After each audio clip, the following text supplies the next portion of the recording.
How to dodge and counter attack quickly. Okay.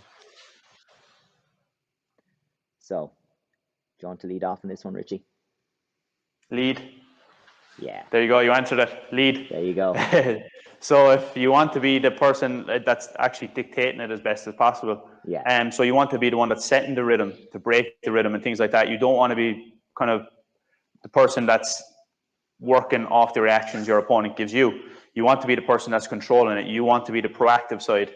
You want to be the person setting the tempo. You want to be the person setting the distance, things like that, where the contest takes place, center of the ring, on the edges, whatever.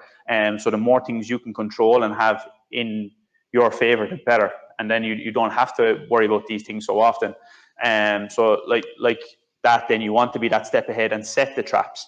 By being the step ahead with your rhythm and things like that, you can set traps that allow people to almost come into, and then you can pick them off and counter them like that as well. And for me personally, I had a very much a counter style in sparring as well. And one of the biggest things that when I now look back at videos, is there was too much of waiting around at times, when I was waiting for my opponent to act and then I was trying to react. And it's just not possible, especially in our short rounds in ITF, to get the best bang for your buck in terms of that. It would much be better in like boxing, for example, where you have 10 rounds. That style will be much more efficient. So my biggest suggestion to people who are looking to counter and looking for that type of a style in their sparring, it's beautiful when it comes off, but my suggestion is don't wait, kind of create. So to create the opportunities, don't wait for them to happen.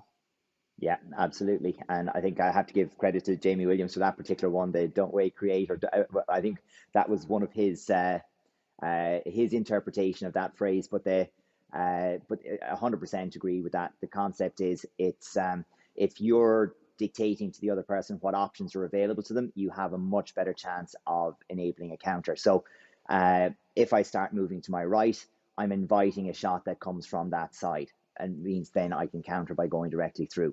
If I leave my head open, I might invite, or if I leave my head forward, I might be inviting punches, and it gives me a chance to counter with a back kick, for example. If I leave my hands high, I'm inviting a side kick in, which gives me a chance to maybe trap the leg and come over with the hands. So the information that you give your opponent does actually, to some degree, dictate what they're going to throw at you.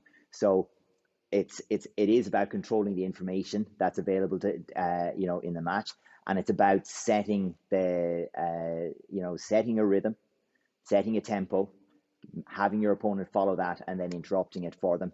And when you're doing that, if they're attacking you in your rhythm, you're going to be much better off.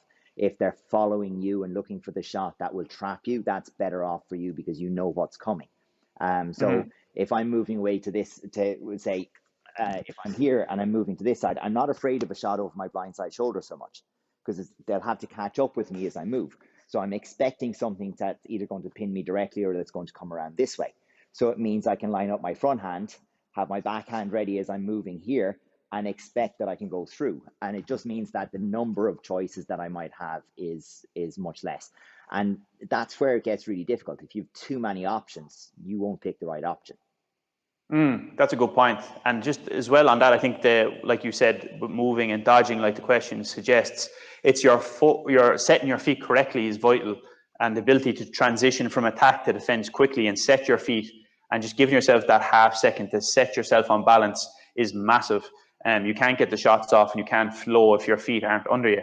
So that should be priority number one, that you're on balance and you can move effectively. And then after that, you can kind of start to advance the techniques a little bit more. And I think as well, based on like a lot of hours that we've spent revising ITF contest on Fight Chat Friday, we have noticed that a lot of the rewards come from people who make that initial attack in ITF. So it's very rare that people are very slick and smooth and are able to get off very crisp techniques in the modern style. And there was people previously, like generations gone back, who are exceptional at that. But I think that the modern game has just varied slightly, and I think that you can't just completely rely on a completely all counter style. You need to mix it up a little bit, and of course that keeps your opponent on edge as well. Yeah, I mean, but even just that, that phrase, if you're relying on your opponent to do something for you to be able to do something, you've just given them all the control. So we don't want to give our opponent all the control in the match. We want to be in control. So that means we have to dictate the pace, to some degree. So our next question there was how to balance gym work and martial arts training. And,